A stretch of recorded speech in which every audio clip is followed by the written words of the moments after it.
आज हमारा topic of discussion है प्राइम मिनिस्टर के दिए हुए वो 7 एजेंडा जो उन्होंने हर कंट्रीमैन से फॉलो करने के लिए एक एडवाइस दी है। काफ़ी सारे पॉलिटिकल व्यूज़ इस पर आ रहे हैं। हम ये समझने की कोशिश करेंगे कि ये इकोनॉमिकली सिग्निफिकेंट है या नहीं, और अगर सिग्निफिकेंट है तो क्या ये तरीका ठीक है जिस तरह से हम इसको इम्प्लीमेंट कर रहे हैं। तो हम 3 पार्ट्स में अपने वीडियो को डिवाइड करेंगे। एक, ये 7 पॉइंट्स क्या हैं, दूसरा इसकी इकोनॉमिक सिग्निफिकेंस क्या है, और तीसरा इस पर एक क्रिटिकल असेसमेंट करेंगे। तो चलिए शुरू करते हैं।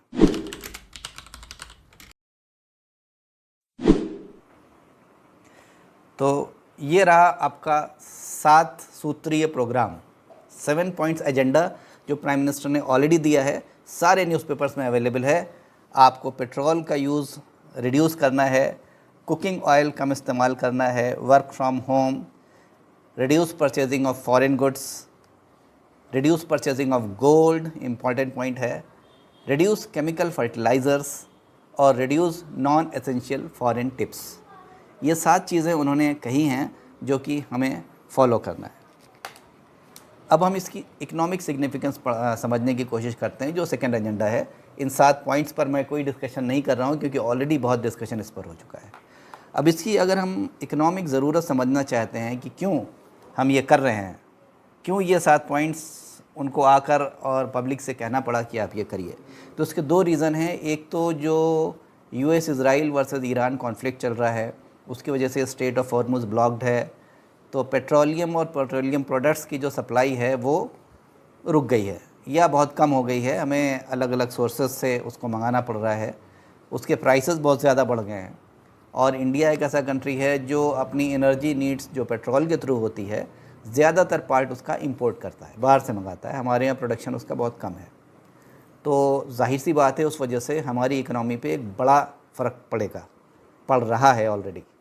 और दूसरा ये है कि हमारे रुपए की गिरती वैल्यू, हमारा रुपया कंसिस्टेंटली डॉलर के कंपैरिजन में गिर रहा है। ये कभी कुछ साल पहले 60-70 के बीच में हुआ करता था, आज ये 95 रुपीज़ पहुँच गया है और इसके रुकने की कोई आसार नज़र नहीं दिखते क्योंकि ये कंटिन्यूसली गिर रहा है।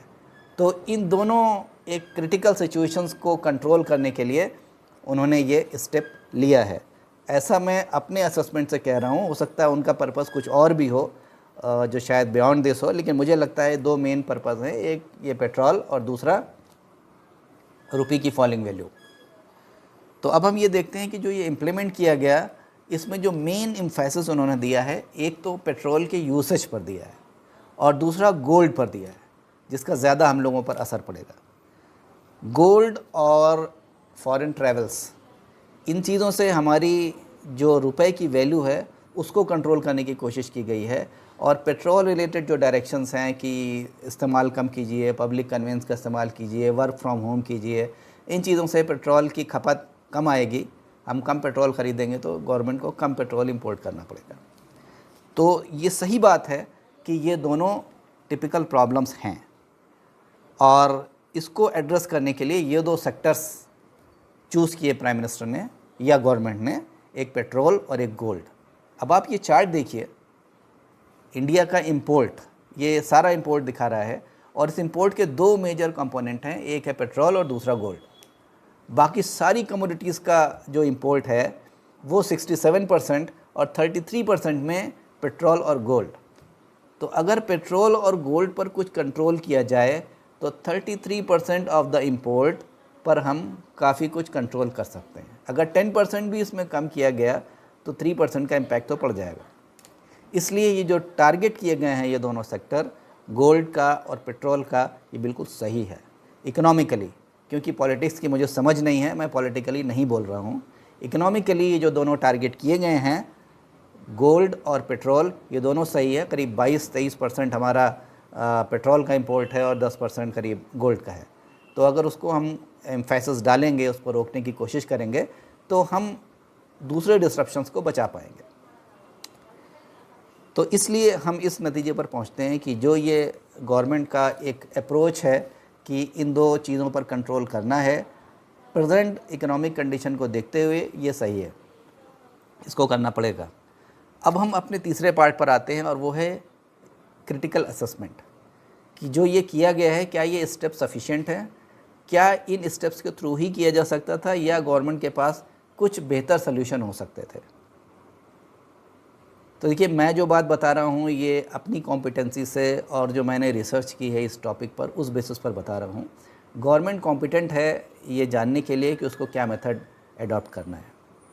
हमारे असेसमेंट के हिसाब से अगर आप किसी भी क्रिटिकल चीज़ को इम्प्लीमेंट करना चाहते हैं और अपने सब्जेक्ट से या अपनी एम्प्लॉइज़ से अगर आप कुछ सेक्रीफाइस लेना चाहते हैं तो ये टॉप टू बॉटम अप्रोच के तहत होना चाहिए। मैनेजमेंट का कोई एक ग्रेजुएट लड़का जो पढ़ के निकलता है वो भी ये जानता है कि मैनेजमेंट के 2 मेथड होते हैं चीज़ों को इम्प्लीमेंट करने के, एक टॉप टू डाउन और एक बॉटम अप, कि आप चीज़ें नीचे से शुरू करते हैं या आप चीज़ें ऊपर से टॉप डाउन अप्रोच से करते हैं। तो अगर कोई ऐसा काम हो जिसमें हमें सेक्रीफाइसेस लेने हों या मेहनत ज़्यादा करानी हो किसी काम के लिए, किसी से कहना हो तुम ज़्यादा काम करो या ये काम ना करो या ये काम छोड़ दो, तो हमको टॉप डाउन अप्रोच फॉलो करना पड़ता है। मींस पहले लीडर को खुद वो बात डिस्प्ले करनी होती है, उसके बाद वो नीचे परकोलेट होती है, तो उस चीज़ का इम्प्लीमेंटेशन आसान होता है। अब हमारे केस में ऐसा नहीं हुआ। एज अ सिटीज़न हमने अभी तक गवर्नमेंट की किसी बॉडी को ये काम करते नहीं देखा, ख़ास तौर से ऑस्टेरिटी मेजर्स पेट्रोल को लेकर के, कि पेट्रोल की खपत कम की जाए और इन चीज़ों पर ख़र्चा ना किया जाए या फॉरेन ट्रैवल्स में रिडक्शन किया जाए।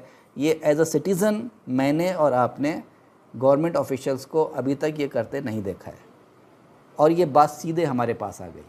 इसको कहते हैं बॉटम अप अप्रोच, कि नीचे से शुरू कर दिया। जबकि अगर सेक्रीफाइस लेना था या हमसे मेहनत ज़्यादा करानी थी तो ये top down approach management point of view से ज़्यादा सक्सेसफुल होता है। तो अगर हमें टॉप डाउन अप्रोच में करना था तो ये चीज़ें सबसे पहले प्राइम मिनिस्टर ऑफिस में इम्प्लीमेंट होनी चाहिए थी। उसके बाद एमपीज़ और एमएलएज़ पर ये रेस्ट्रिक्शंस लगना चाहिए था या उनको वॉलंटरीली ये करना चाहिए था। उसके बाद ये सारे इंस्ट्रक्शंस सारे गवर्नमेंट ऑफिसर्स में आना चाहिए था, both central government and state government. उनके जितने ऑफिसर्स हैं वहाँ ये सारे मेजर्स आने चाहिए थे। ऑफ कोर्स गोल्ड खरीदना और फर्टिलाइज़र यूज़ करना उनके ऊपर नहीं एप्लीकेबल होता, लेकिन जो कुछ भी इसमें से एप्लीकेबल होता है वो सेंट्रल गवर्नमेंट और स्टेट गवर्नमेंट के एम्प्लॉयज़ पर आना चाहिए था। उसके बाद फिर जो गवर्नमेंट ऑफ इंडिया अंडरटेकिंग के ऑर्गेनाइजेशन है वहाँ इम्प्लीमेंट होना चाहिए था, उनके एम्प्लॉयज़ पर इम्प्लीमेंट होना चाहिए था। कार की पेट्रोल की लिमिट्स रिवाइज़ की जा सकती थी, कार पुलिंग को उन ऑर्गेनाइजेशन से मोटिवेट किया जा सकता था। इस तरह के काम करने चाहिए था जो डिस्प्ले करते, जो इस बात को डिमॉन्स्ट्रेट करते कि गवर्नमेंट इन चीज़ों पर सिंसियर है और वो ये एफ़र्ट करना चाहती है। और तब ये बात अगर प्राइम मिनिस्टर पब्लिक से कहते तो मुझे लगता है कि इसका काफ़ी अच्छा दूरगामी इसके परिणाम होते और एक अच्छा इम्प्लीमेंटेशन इसका हो सकता था, मगर ऐसा नहीं हुआ। मेरे हिसाब से ये टॉप डाउन अप्रोच होना चाहिए था, उन्होंने बॉटम अप पकड़ा। मुझे क्रिटिकल असेसमेंट में मुझे लगता है कि ये एक नेगेटिव अप्रोच है।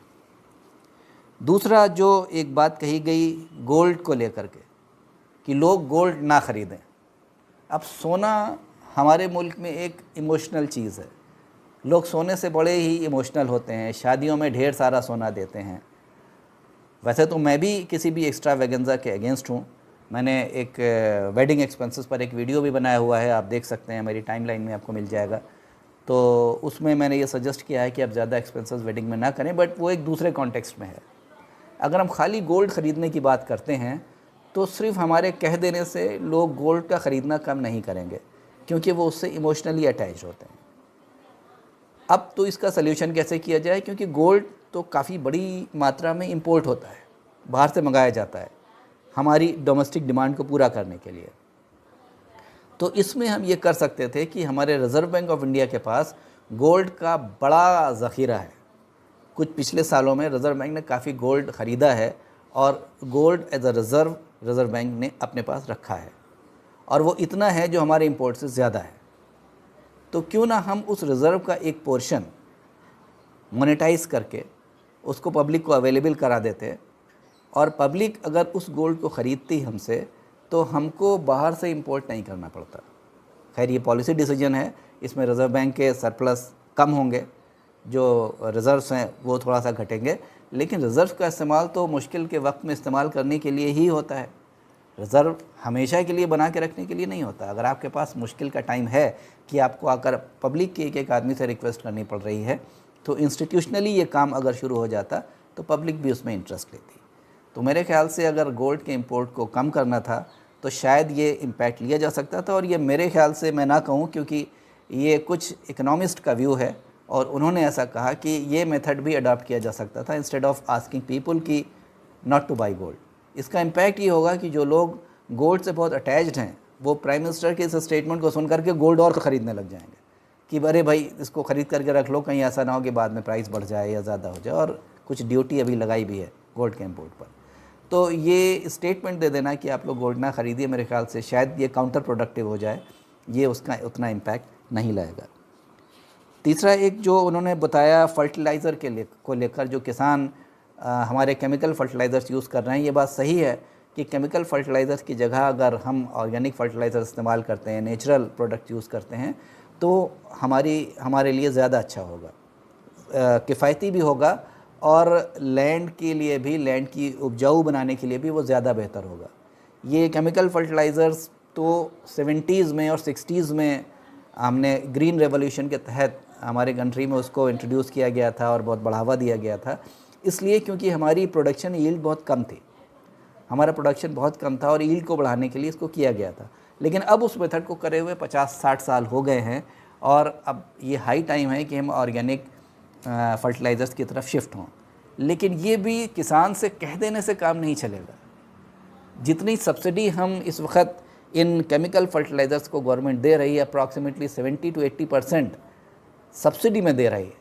अगर 1000 का ख़रीदती है तो 250-300 का देती है। उसको अगर हम रिड्यूस करेंगे और जो नेचुरल प्रोडक्ट्स हैं जिनको हम आगे बढ़ाना चाहते हैं, जिनको हम चाहते हैं कि किसान उसका इस्तेमाल करे, उसकी अवेलेबिलिटी की आसानी से उसको कराएं कि आसानी से वो चीज़ें अगर किसान को अवेलेबल होंगी, अगर सही दाम में अवेलेबल होंगी, तो जाहिर सी बात है हमारे फार्मर्स उसका इस्तेमाल करेंगे।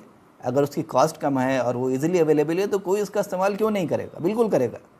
लेकिन ये बात उससे कहने से काम नहीं चलेगी, उसकी तरफ हमको ये चीज़ें पुश करनी होंगी, पहुंचानी होंगी।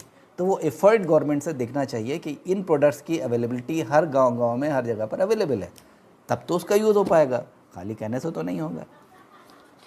नेक्स्ट एक बात जो हमने ट्रैवल की करी है कि हम ट्रैवल ना करें, बाहर शादियां जो हम करते हैं बाहर जा कर के वो ना करें, तो ये भी एक इमोशनल मामला होता है।